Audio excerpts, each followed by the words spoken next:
deeply delighted to have him. He's a business strategist, you're a therapist, you're a Buddhist mindfulness teacher and practitioner, and you're my good friend and brother. So welcome to my studio. Thank you. Anybody who's joining us, I'm Baruch HaLevi, also known as B. Welcome back to the Defiant Spirit. I'm taking a little bit of a pause, a hiatus. As we're recording this, we're in the summer months, and just a lot of moving parts, a lot of going on, but also partially because Adam's in my life.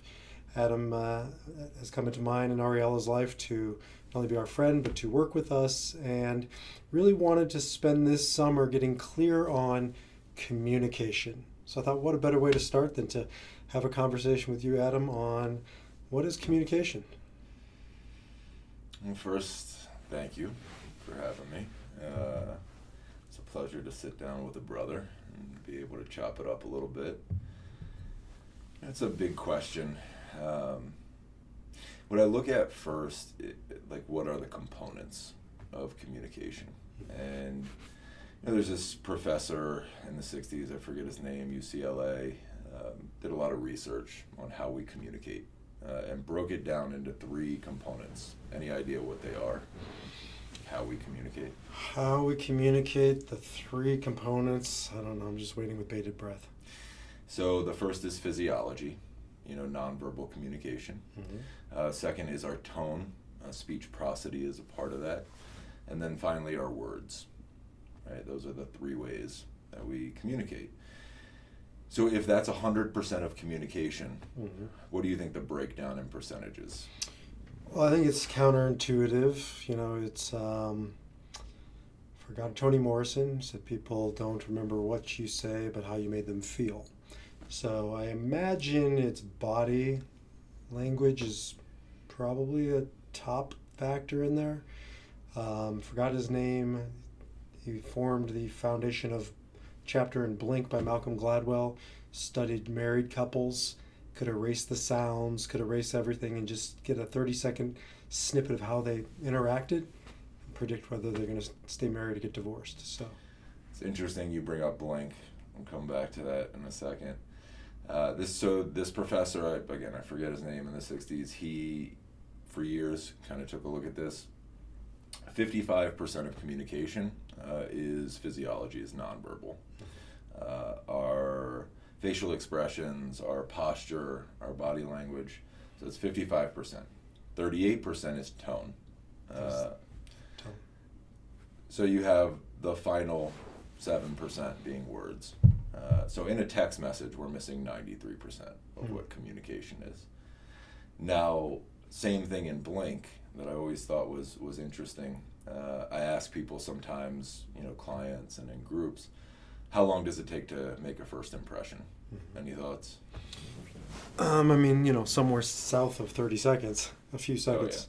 Oh, yeah. So from Blink as well, they looked at, so it was a college study, forget the college, the university, they brought students in and they showed them a clip of the professor and, whole entire class, professor teaching the class, and then they gave them a questionnaire after. And then they brought in different groups of students and the video would get shorter and shorter, a 10-minute clip of the professor, all the way down to a 2-second snapshot with no audio. And then they brought in his students that had taken his class for a semester, gave them the same questionnaire. And basically what they found was everybody answered the questions the same way. And what they deduced from that, or posited, was that we form our first impression in the first 2 seconds with no audio, just taking in all of that information, and then we spend the rest of the semester finding evidence to support that we were right, which is a block in communication. Huge, especially given what you said with technology and the lack of the dynamism of it all, right? It's just very static. It's very two-dimensional. And, along those lines, it's one of the reasons why I use the Enneagram, because it presents 9 fundamental, energy patterns, and that's all communication is. It's energy. It's exchange of energy. And you can see it in Enneagram styles, and it's nonverbal, it's verbal, it's beyond nonverbal, energetically. You can feel when you're with a 9 and a peacemaker. Just sort of they bring down the intensity. You can feel when you're with an 8. They bring up the intensity. So there's an energetic component to communication that I don't think most people think about. Oh, we live in a world where everything is surface. I'm going to look at you. Another one that I think about all the time. Are you familiar with the term demand qualities? Mm-mm. So, again, another sort of research study. They had a room full of puppies, room full of kittens. And they would send people in to play with the puppies or the kittens. Mm-hmm. How do you think they played with the kittens? Much more tenderly than the puppies. And then they went in with the puppies and now there's nothing structurally, physiologically, biologically that makes a kitten more fragile than a puppy. By the way, I've experimented. Oh, yeah.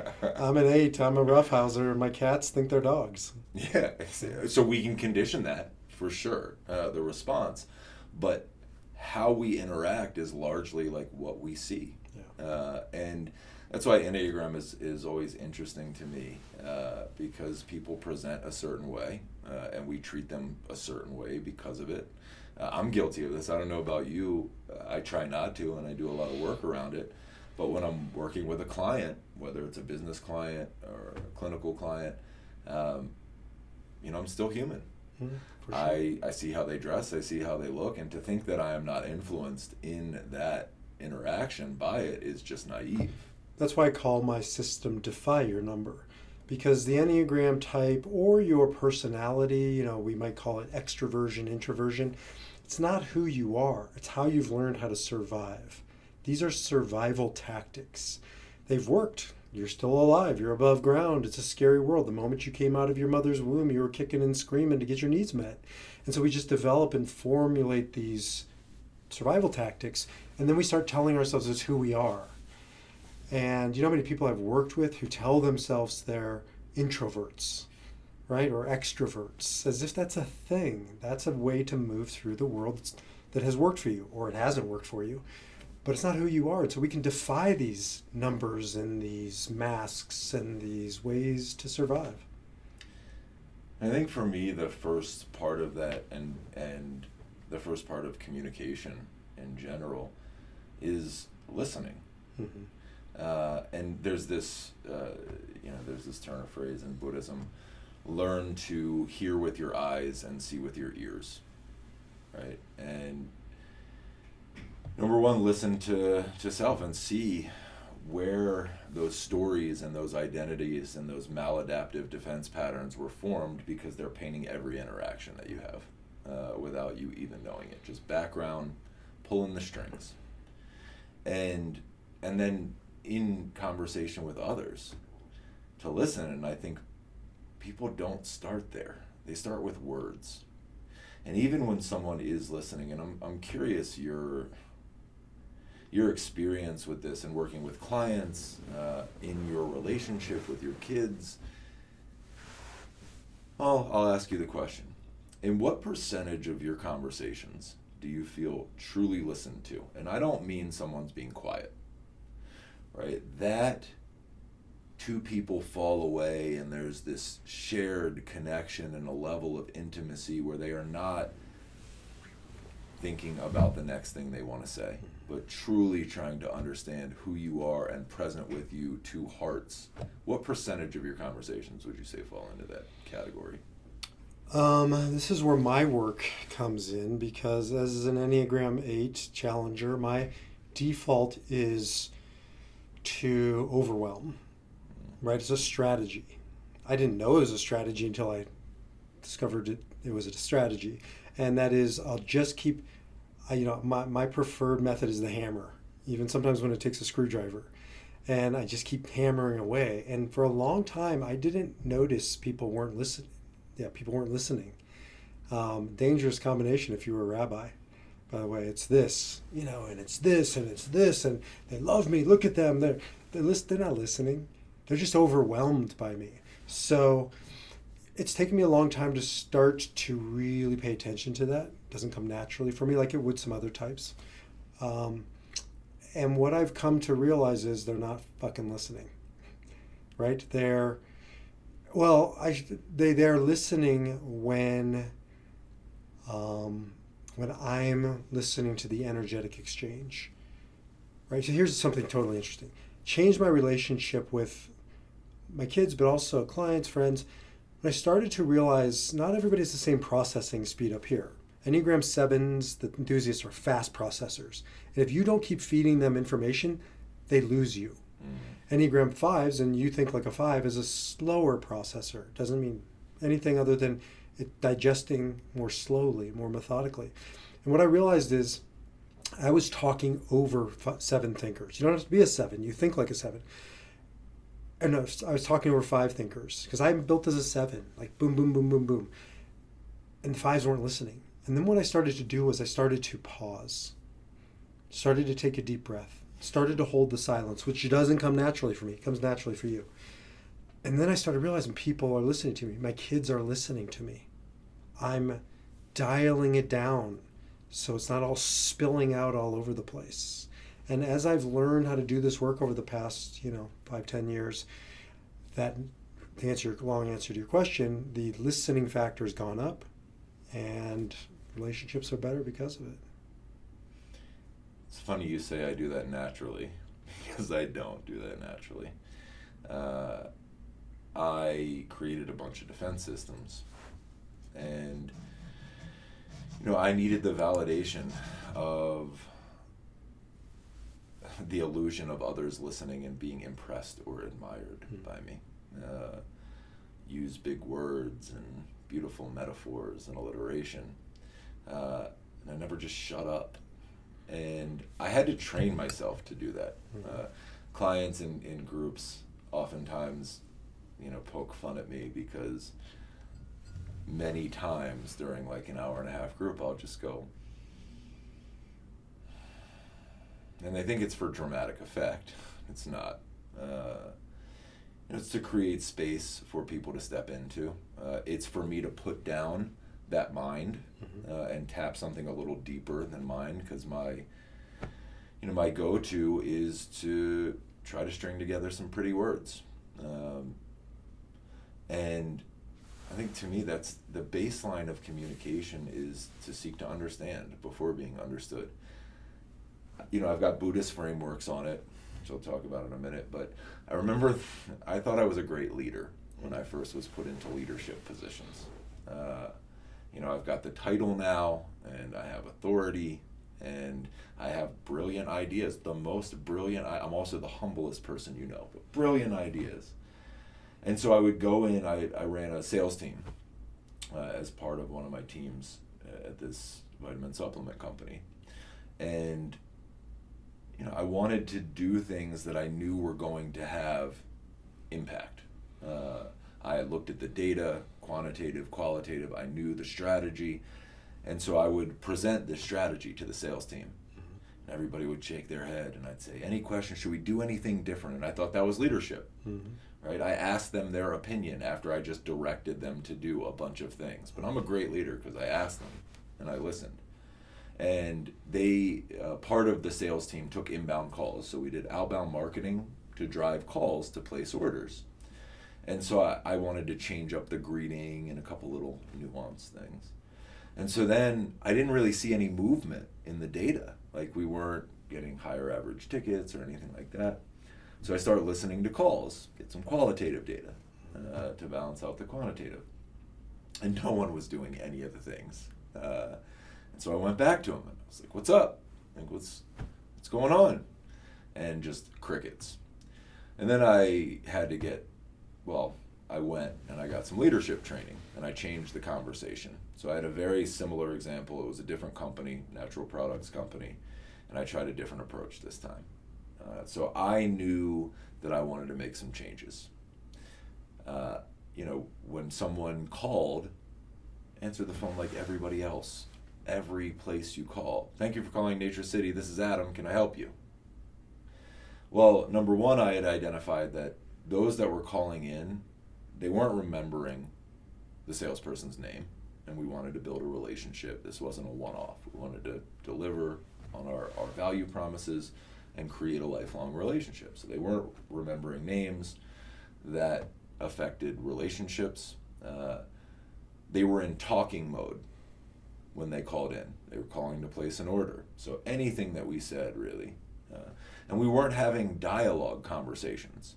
It was what I think most of human interaction is in our culture today, intersecting monologues. Mm-hmm. One person waiting till the other person finishes talking so that they can say what they want to say. It's not connection or intimacy. No. It's not relationships. So I knew I wanted to change the greeting. I wanted to use the name. I wanted to use the greeting to start a dialogue where we could understand, what are they going through? Who are they? And obviously it's a business, so like what products would serve them? So I knew exactly what I wanted to say, but I couldn't tell them to do that. So I went in and I said, hey, guys, when people call in, do they remember your names? No, they never remember our names. What do you think about our greeting? And it took a little massaging. This was like my first foray into listening and sort of servant-based leadership.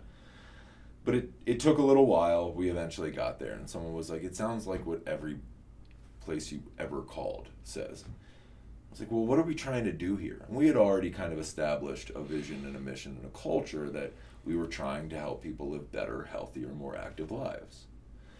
So, of course, someone said that we're trying to empower people to live healthier, better, more active lives. And I was like, great.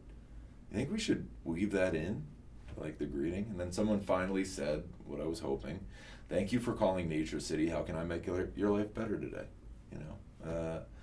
And then it stopped the person in their tracks a little bit. Mm-hmm. Then we were quiet and listened. And the person said, okay, I'm calling to order whatever, here's what I'm doing. And then they said, and they came up with this idea, not me, what if we said our names after they've had a chance to talk and we've listened to them?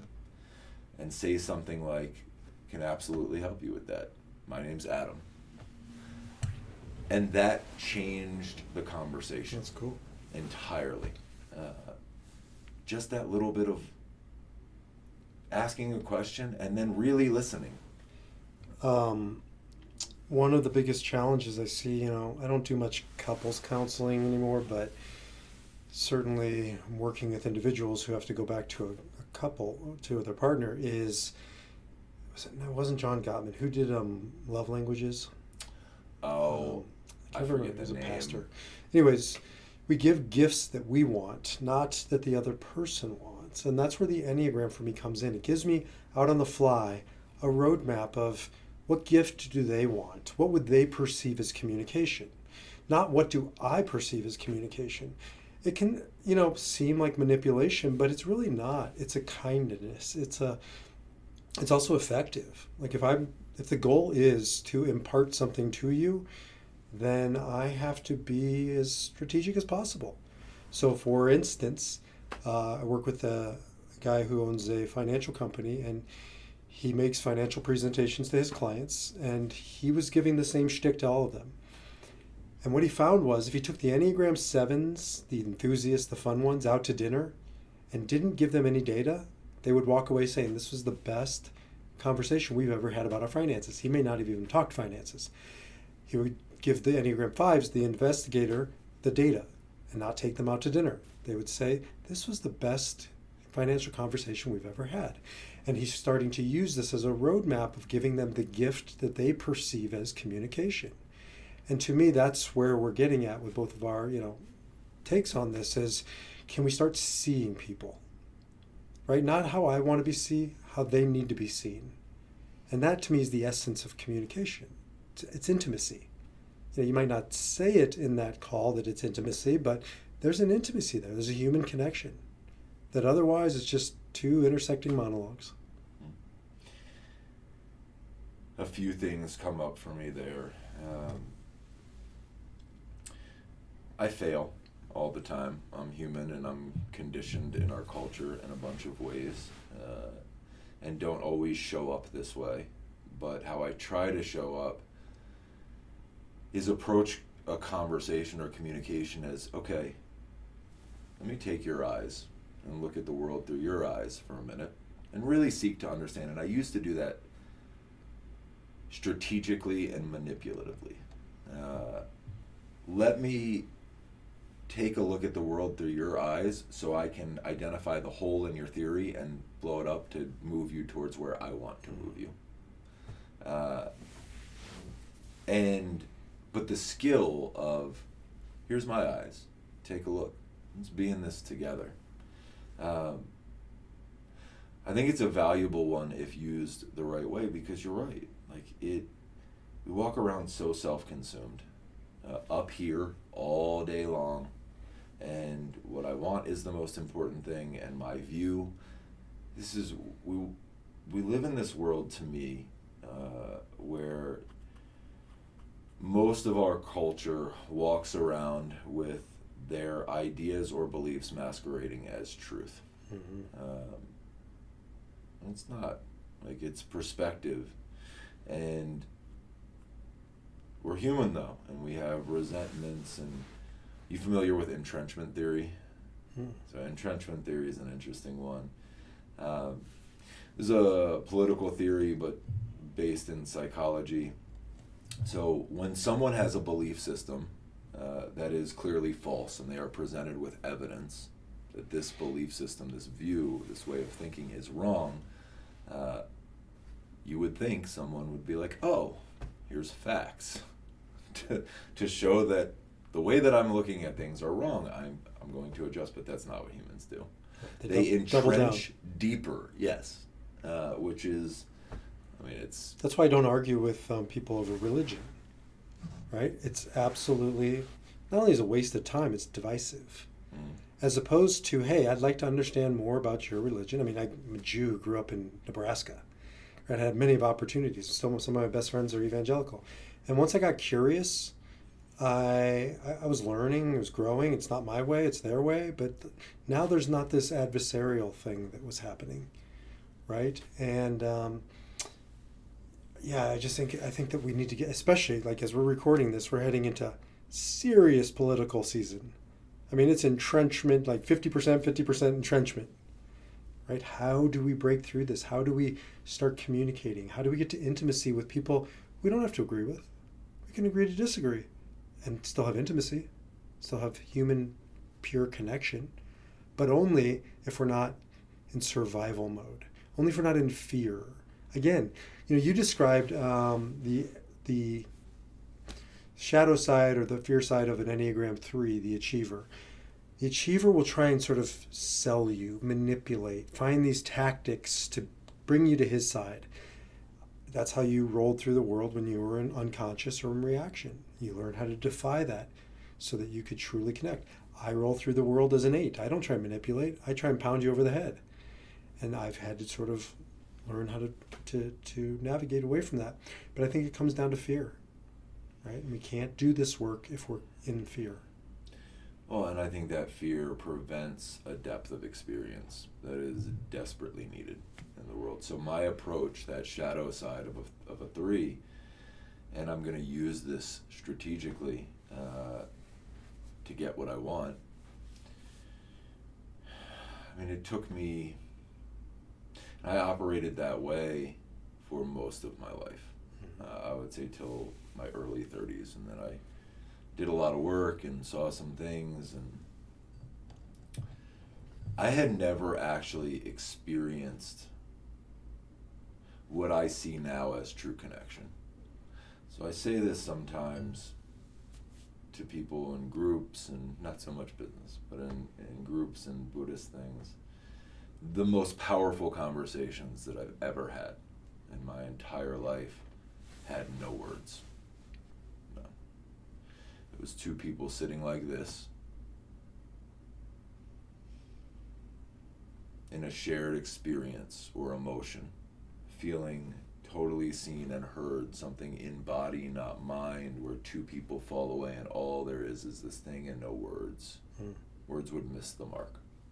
And I had never experienced that before I did a little work, and it required being quiet and cutting through those identities and those belief systems, was listening to a podcast a couple of days ago, and I don't know if I subscribe to this, but what the guy was talking about is that we are in a second civil war of political ideology this time, where just two camps are entrenching. I hope it's just political. Me too. But you'd see it in our culture. Recent movie, I think it came out 6 months ago or so, Civil War. And I haven't seen it, but I've heard like that's basically it. And these identities, I see people hold on to them in group settings. I just had a group last week where we were talking about identities and demand qualities and how people look at us a certain way. We dress, people interact with us a certain way. We play that role. We codify an identity. And I asked the people in the room at the time, how many people have a monotheist framework? Are Jewish, Christian, or Muslim? Most of the hands shot up. A few atheist agnostics in the group, and there's me, the Buddhist. We had a conversation. I don't just throw this at them, but if you were born in Iran, you would not have a monotheist framework. You never would have been exposed to those ideas. You wouldn't. But we think we're right. Well, Islam is a monotheistic. I'm sorry. Judaism and Christianity is what everybody in the room. Everybody identified as Jewish or Christian. Just have to use I spent 6 years for this degree. I got to pull it out once in a while. Everybody in the room was Jewish or Christian, and so, said you wouldn't believe that. But we hold on to these identities, and this is the truth, and this is the way. This is why I gravitated towards Buddhism. Buddhism is not right or wrong. It's, does the communication, your interactions, do they lead to more suffering and dissatisfaction or less? Would you rather be right or happy? Yeah, no, absolutely. I think that's why Buddhism is so popular today, especially with Jews, because it doesn't pit either or feeling, right? I know a lot of Jews, a lot of Jewish Buddhists. In fact, interesting statistic, I heard it from Sylvia Boorstein, I think, who said there are more teachers of Buddhism today born Jewish than born Buddhist. And it's partially because their experience of Judaism became dogmatic, right? Became, this is it. And Buddhism, I think they found an expansion. There's not as many structures. There is. It's a structured tradition. I think it's been misrepresented. I don't want to go too far down this path. But I do think that it's a quieter offering today that's attracted a lot of people because there's so much noise. So many people I work with gravitate towards Buddhism because they're looking for stillness. They're looking for calm and quiet. They don't want to go to their shul, their synagogue, and say the 5,000 words on this Saturday morning. They want to sit and bring down the noise. And I do think that this is a missing ingredient right now in communication, which is so hard to wrap your head around because we've never lived at a time where there's more communication and less being communicated, right? Or there's never lived in a time where there's been more noise and less being communicated. I would argue that's not real communication.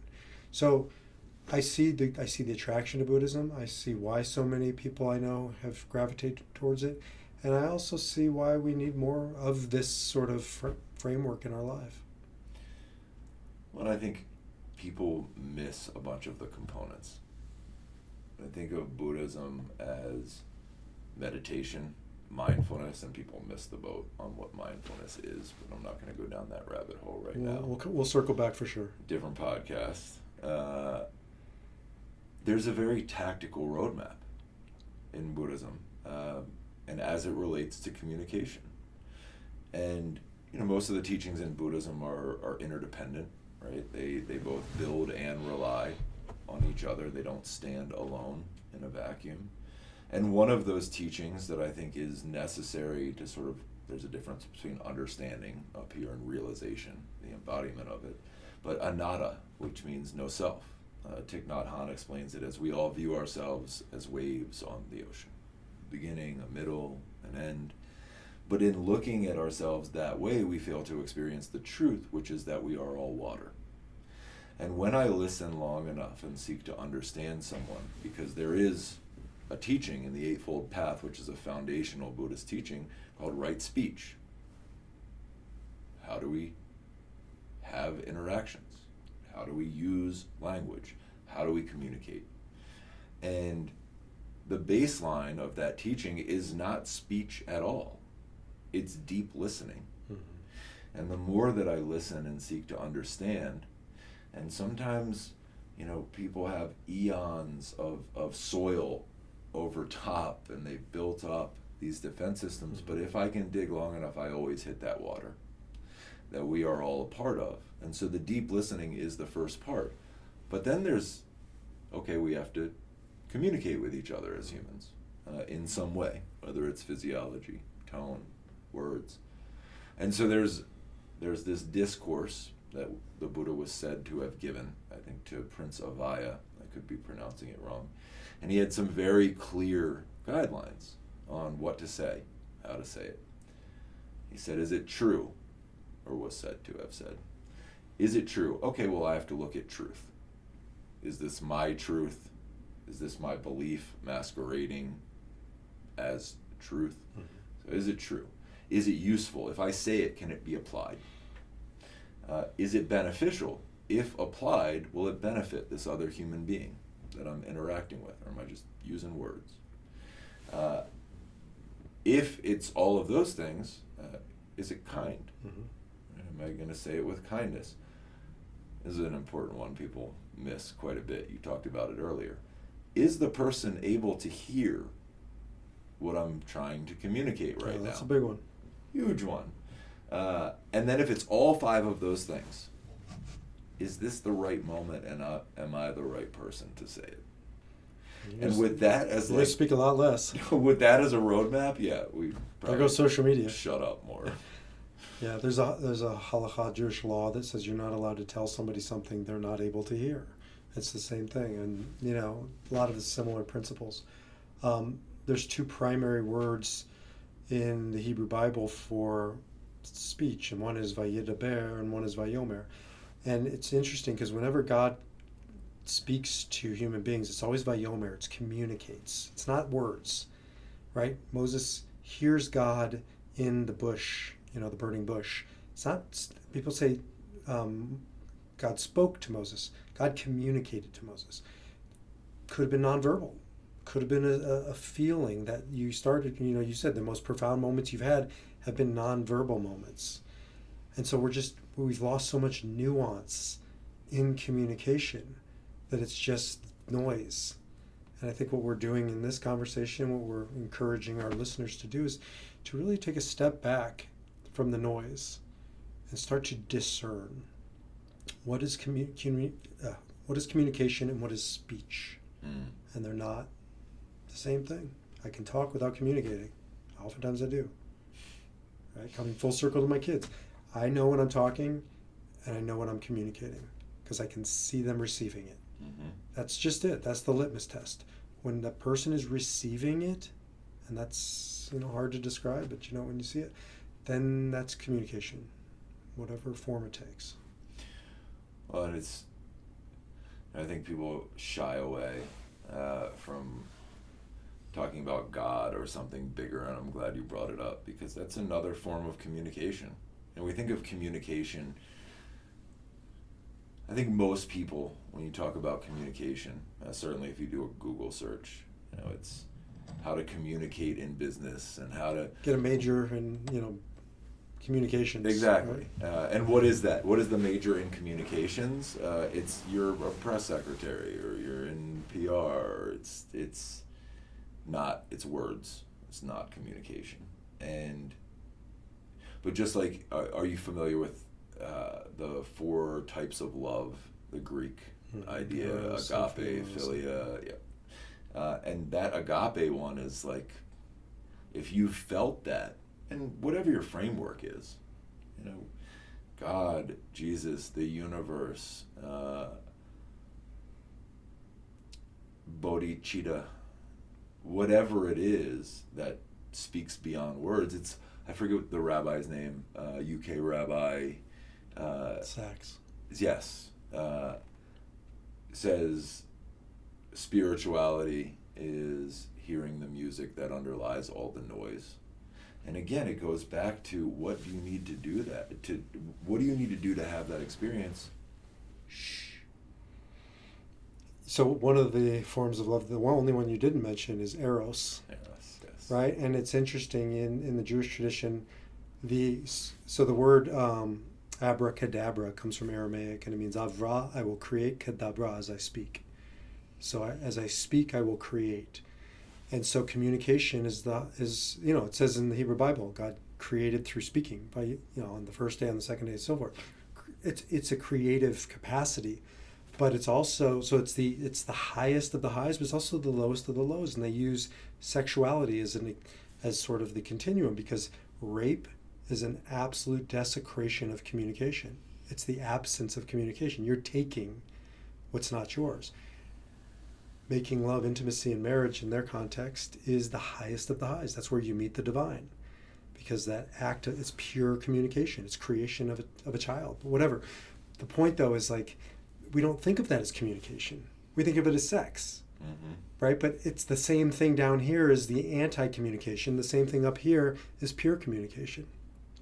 And I just think it's important for all of us to start expanding the word, right?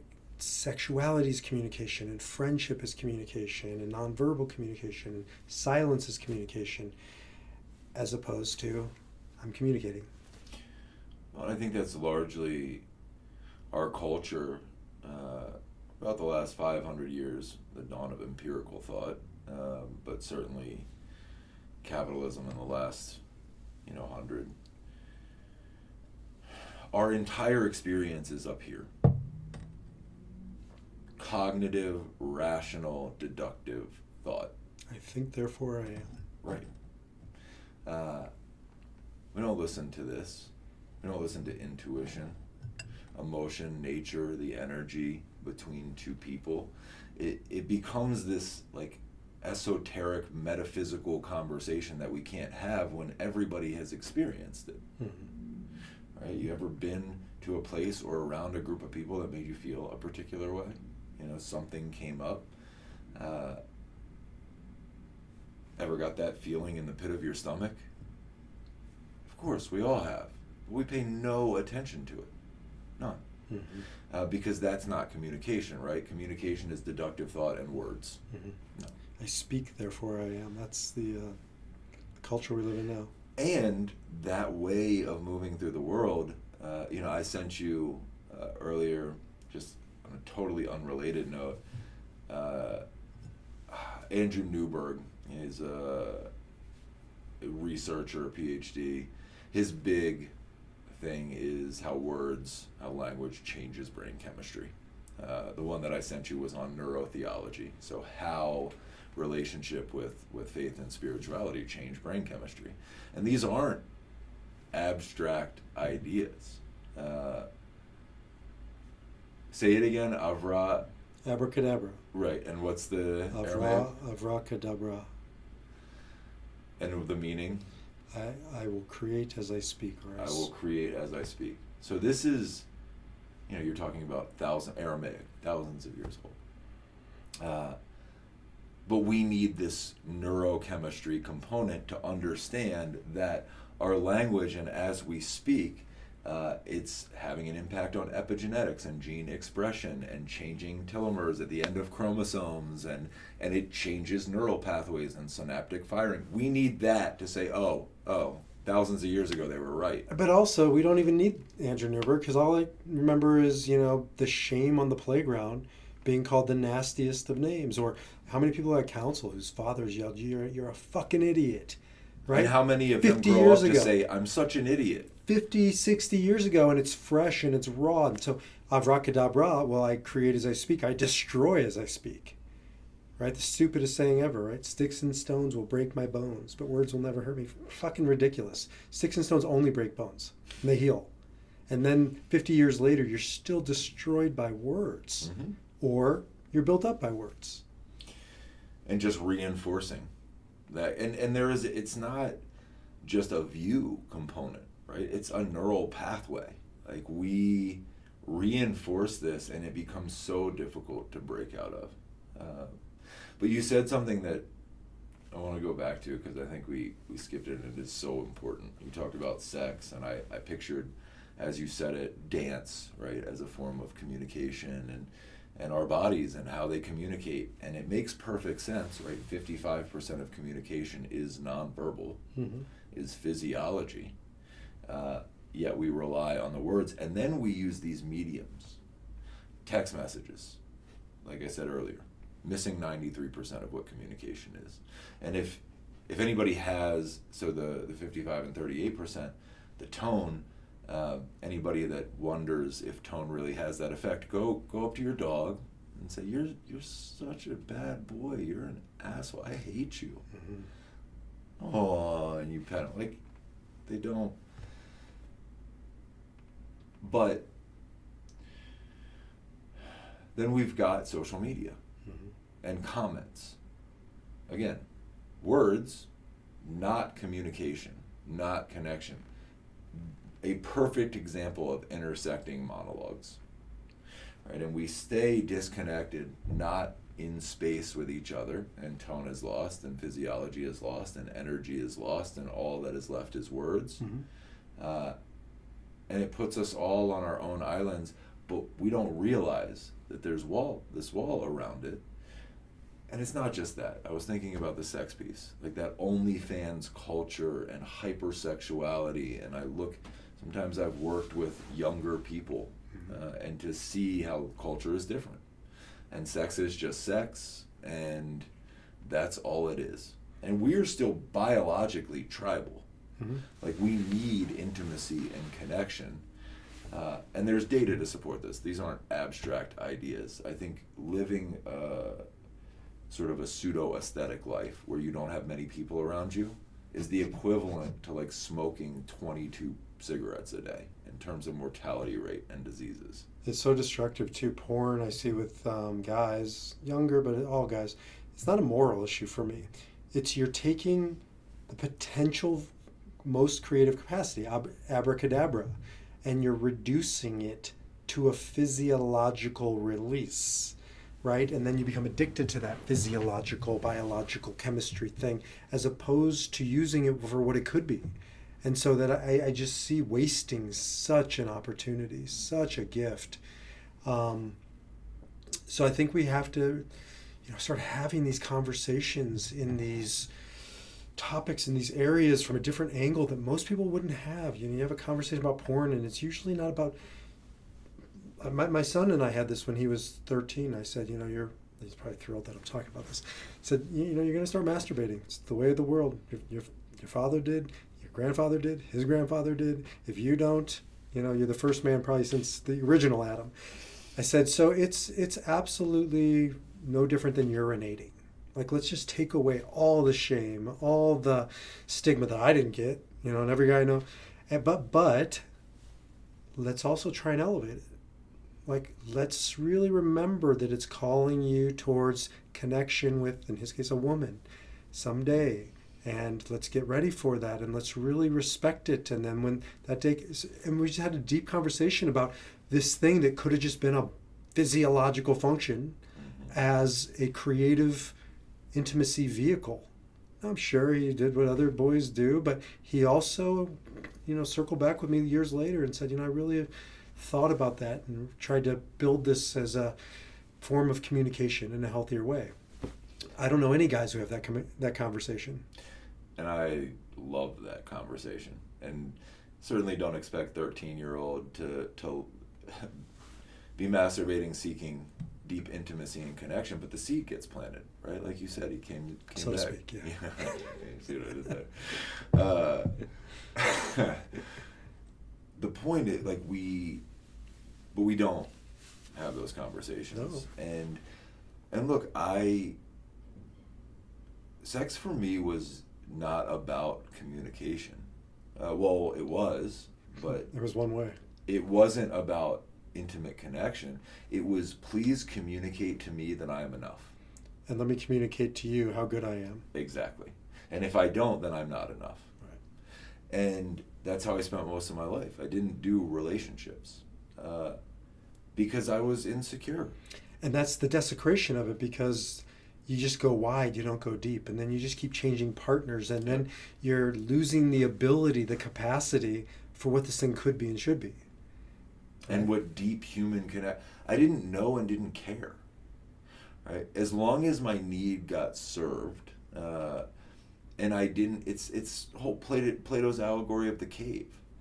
Right? And I didn't realize, but then in hindsight, after doing some work, I realized all of the harm, all of the suffering and dissatisfaction. Like, everything's fine if the girl wants me, and has proven to me that I'm enough for that however long.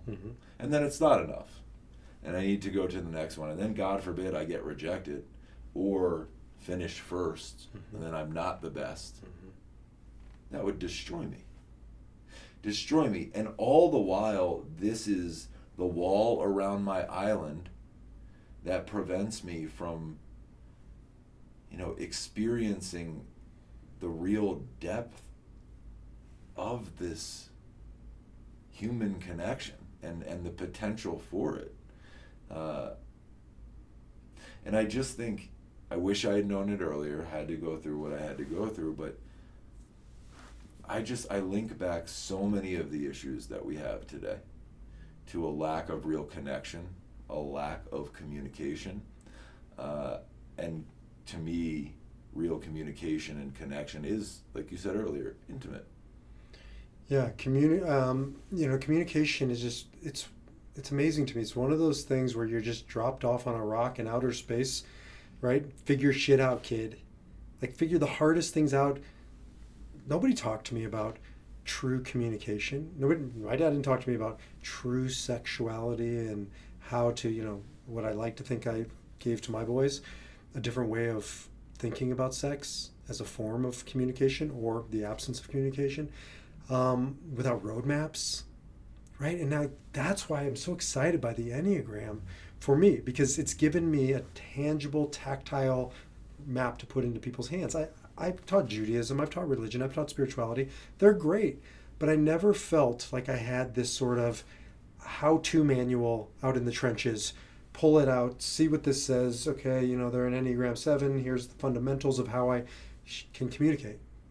And that's where I get really excited going forward, is we can take these, and it's ancient, these ancient ideas, draw strength from knowing that people have walked the path before us, have distilled it down to sort of these best practices, and not just the Enneagram, Buddhism and all kinds of great systems, and that we can use them to abracadabra, right? To create through our communicative capacity. And that's an entirely different way of moving through the world, and I think a way that brings us far more meaning and creation and unity. So that's where I'm ending my side of it. You get the final word. Just gonna listen. Beautiful teaching through example. The final word is silence. So with that, namaste, my friend. Thank you. Beautiful.